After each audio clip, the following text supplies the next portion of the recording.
Senate इंतखाबात का जनाब सेनेट इंतखाबात के हवाले से 2 दिन पहले वीडियो सामने आई। वीडियो सामने आने के बाद जनाब खलबली मच गई। बिल्कुल जी, और वज़ीर आज़म इमरान खान साहब भी कहते हैं कि इस वीडियो के सामने आने के बाद हमारे मौक़िफ़ की तायद हुई है और इस करप्ट निज़ाम के सबसे ज़्यादा जो फ़ायदा हुआ है वो मौलाना फजल रहमान ने उठाया है। सेनेट की एक सीट की कीमत 50 से 70 करोड़ रुपए लग चुकी है। क्या कहना था वज़ीर आज़म इमरान खान का, आपको सुनवाते हैं। कौन सी जमहूरियत से बना के देके सेनेटर बन जाए? ये कौन से मेंबर्स ऑफ पार्लियामेंट हैं जो कि पैसे लेके अपनी वोट बेचे? मेरे पास अगर ये वीडियो होती, हमारा वकील जो 2 साल से जब जा रहा है अदालत में, तो वो वीडियो दिखा देता, केस ही खत्म हो जाता। 30 साल से आपकी पार्टी पावर में है, क्यों नहीं आपने इसको रोकने की कोशिश की? मुझे एक आदमी ने ऑफर नहीं की, कई लोगों ने ऑफर्स भिजवाई, सेनेट की सीट दे दें तो कई हम इतना पैसा देने के लिए तैयार हैं। बलूचिस्तान में एक सेनेटर बनने का जो रेट जा रहा है 50 करोड़ से 70 करोड़ पे जा रहा है। वो आके पैसा बनाएगा, तो पैसा किससे बनाएगा? पाकिस्तानी अवाम की खाल खींचेगा। इनकी जो लीडरशिप है दोनों मेन पार्टीज की और फजल रहमान, ये सबको पता है कि पैसा चलता है और फजल रहमान तो सबसे ज्यादा पैसा बनाया है इसने। इसकी पार्टी में तो वो सेनेटर बन गए जो JUI में नहीं थे। हमें जब पता है कि ये पैसे की पूरी एक सियासतदानों की मंडी लगी हुई है, रेट्स फिक्स हो रहे हैं, तो क्या हमने इसी सिस्टम के तहत इलेक्शन करवाना है? पिछली बारी ये नून लीग ने बार कहा कि जब ओपन बैलेट होना चाहिए, मैंने तायद की नून लीग के हाँ जी ओपन बैलेट होना चाहिए।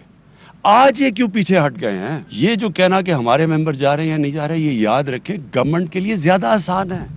हमारे लिए अपनी जितने हमारी सीटें हैं उनसे ज्यादा हम ले सकते हैं, क्योंकि गवर्नमेंट के पास पावर होती है। यही लोग रोएंगे जबकि देखें जी तहरीक इंसाफ की सीट से ज्यादा मिल गए हमें सेनेटर्स, क्योंकि हम ज्यादा सीटें ले सकते हैं।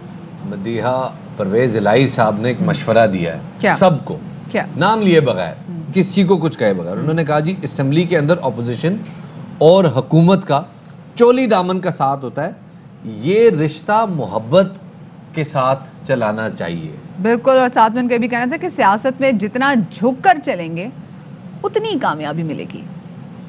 असेंबली के अंदर अपोजिशन और गवर्नमेंट है, चोली दामन का आपका साथ है, लेकिन ये साथ मेहनत और कोशिश से, सब्र और तहम्मुल से हुकूमतों को बनाना चाहिए। ताली दोनों हाथों से बजती है। अगर हम हुकूमत में रह के अपनी हिना के दायरे से बाहर नहीं निकलते तो वो फिर उसका अल्टीमेटली नुकसान होता है। वफाकी वजीर अली जैदी साहब हमारे साथ मौजूद हैं, उन्हें शामिल गुफ्तगू करते हैं। अली जैदी साहब, बहुत शुक्रिया वक्त देने के लिए। बिलावल भुट्टो कह रहे हैं कि जनाब वो लॉन्ग मार्च के लिए तैयार है, लॉन्ग मार्च होगा, हुकूमत खौफजदा है, क्या तैयारी है? तैयारी उनको करनी है, उन्होंने लॉन्ग मार्च करना है, हमें क्या, हमें क्या तैयारी करनी है? और अगर हमें अभी तक जो इनके जलसे और जुलूस और ये जो भी कुछ हुआ है उसमें आपको कभी हमारी कोई परेशानी लगी है? करते ही नहीं। जरा मुझे बताते हैं कि पूरी दुनिया की तारीख उठा लें जी, कभी कोई कौम चोरों के पीछे लगी है? नहीं। अच्छा, जो आज भी जो रेवोल्यूशन आ रही हैं, जो अरब स्प्रिंग्स हुई हैं, जो भी पूरी दुनिया में एक जो आवाम उठी है हर जगह पे, वो करप्शन के खिलाफ उठी है। ये करप्शन बचाने के लिए कह रहा है आवाम हमारे साथ उठेगी। मुझे तो समझ नहीं आता, मुझे कोई नॉर्मल लगती नहीं है वैसे जो तरह की ये बातें कर रहे हैं। अच्छा, साथ में जैदी साहब, हमने देखा है मौलाना फजल रहमान साहब ने बता दिया कि भी PDM की हिकमत अमली क्या है। उन्होंने कहा जी जब तक हुकूमत नहीं हटेगी हम चैन से नहीं बैठेंगे, हम पीछे हटने वाले नहीं हैं। सो क्या हिकमत अमली है हुकूमत की? मौलाना फजल रहमान फिर कई सालों तक चैन से नहीं बैठेंगे, बेचैन ही रहेंगे वो, क्योंकि हुकूमत तो कहीं नहीं जा रही, तो वो फिर बेचैन रहेंगे। बाय द वे, मौलाना फजल रहमान से को भी ज़रा को बताए कि मौलाना फजल रहमान की ने ये पॉलिटिक्स की है अपनी ज़िंदगी में, वो मौलाना की तो पॉलिटिक्स कहीं भी नहीं थी, वो फजल रहमान की पॉलिटिक्स ज़रूर थी। अब उनके अपने लोग निकल के कह रहे हैं कि रूस से भी पैसे लेते थे, अफगानिस्तान से भी पैसे लेते थे, दुनिया भर से पैसे लेके बेड़ा गर्क हमारे मुल्क का करते गए।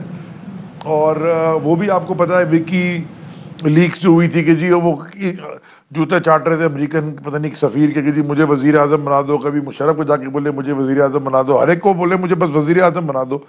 पता चला जी अपनी सीट ही हार गए। तो मौलाना फजल रहमान की बातों को अब आप लोग इतना सीरियसली ना लें। मौलाना फजल रहमान अब वो सिर्फ बातों की हद तक रह गए, थोड़े दिन में मेरे ख्याल में बातें करने में भी थक जाएंगे। ठीक है, ये आपका ख्याल है, लेकिन सिंध हुकूमत के आपसे कुछ तहफ़्फ़ुज़ात हैं। ख़ास तौर पे बिलावल भुट्टो साहब कह रहे हैं कि जनाब विफाक ने सिंध को अधूरा छोड़ा, विफाक सिंध का ख्याल नहीं रख रहा, बहुत सारे, और ये बात वो एक कॉन्टेक्स्ट में कह रहे हैं। वो कह रहे हैं जनाब बहुत सारे ऐसे मंसूबे हैं जो विफाक ने कंप्लीट करने हैं सिंध में, लेकिन वो कंप्लीट नहीं हो रहे। तो क्या वाकई पीटीआई की हुकूमत सिंध को नज़रअंदाज कर रही है?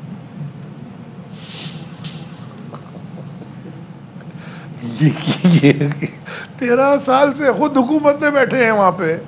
उस 13 साल के पहले 5 साल फेडरल हुकूमत भी इनके पास थी।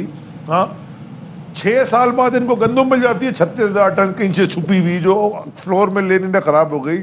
कचरा इनसे उठता नहीं, इंक्रोचमेंट इनसे साफ नहीं होती, पानी साफ पिलाने को ये नहीं दे सकते, गटर नाले साफ ये नहीं कर सकते। फेडरल गवर्नमेंट, अच्छा ये भी एक, वैसे मैं क्या, 3 फेडरल मिनिस्टर्स, जिसमें असद उमर साहब प्लानिंग के, एक मैं मेरी टाइम का, और हमारे दोस्त अमीनुल हक साहब आईटी के, 3 फेडरल मिनिस्टर्स, और एक एमएनए नजीब हारून साहब भी हैं। 3 सूबाई वजीर, जिसमें 2 सूबे की वजीर हैं और एक चीफ मिनिस्टर, 2-3 जर्नल्स, जिसमें एनडीएमए के चेयरमैन से लेके और कोर 5 और वो सारा। हाँ, और वो 6-7 महीने से मीटिंग कर क्या रहे हैं सिंध में बैठ के हम सारे, कि कराची के नालों में से, स्टॉर्म ड्रेन्स में से कचरा कैसे कलेक्ट करना है, और कराची की जो इंक्रोचमेंट हो गई है उसको कैसे एड्रेस करना है, इशू को, उनको कैसे ठीक करना है। अच्छा, मुझे आप ये बताएं, इतना हाई पावर्ड कमीशन बैठ के ये नाहिल आदमी जो है और उसकी नाहिल पार्टी, अगर वो ये बात, मुझे तो समझ में नहीं आती कि ये क्या सोचते हैं, क्या खाते हैं, क्या इनका दिमाग है नहीं है, ये हम कर रहे हैं बैठ के, इनका कचरा कचरा नहीं उठता।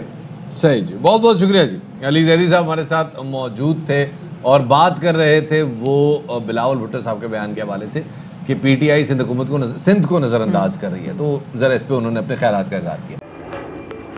Fly with PIA and save gold. Register now. Scan QR code and register yourself to get gold and loyalty benefits.